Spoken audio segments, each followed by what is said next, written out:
పెద్ద మనిషి చంద్రబాబు నాయుడు గారు తాను ఫలాన్ని మంచి చేశాను అని చెప్పి చెప్పుకునే పరిస్థితి లేదు.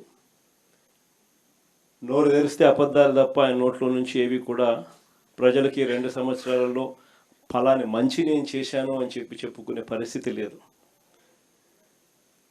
ఈ 2 ఏళ్లలో ఆయన చేసిన మంచి ఎక్కడా కూడా లేదు కాబట్టి, చెప్పుకునేందుకు ఏమీ లేదు కాబట్టి ఆయన డైవర్షన్ పాలిటిక్స్లో పూర్తిగా నిమగ్నమై ఉన్నాడు.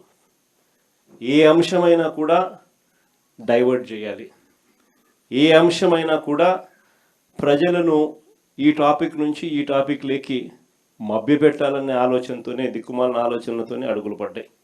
అందుకే ఈ మధ్య లేటెస్ట్గా గొడ్డళ్ళు, కత్తులు, కటార్లు అంటూ కొత్త డైవర్షన్ పాలిటిక్స్ కూడా ఈ మధ్యకాలంలో మనం అంతా కూడా చూస్తూనే ఉన్నాం. నిజంగా ప్రజలందరూ పిచ్చోళ్ళని చంద్రబాబు నాయుడు అనుకుంటున్నాడు, కానీ ప్రజలు చాలా తెలివైన వాళ్ళు, ప్రజలు చాలా చైతన్యవంతులు.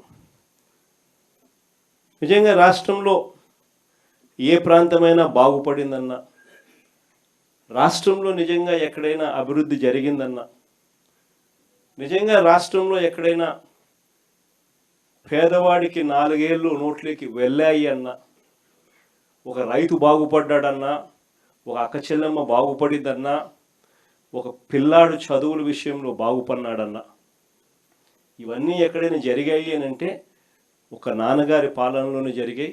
దాని తర్వాత వైఎస్ఆర్ కాంగ్రెస్ పార్టీ మీ జగనన్న పాలనలోనే జరిగాయని చెప్పి కూడా గర్వంగా చెప్పగలుగుతాను ఈ సందర్భంగా.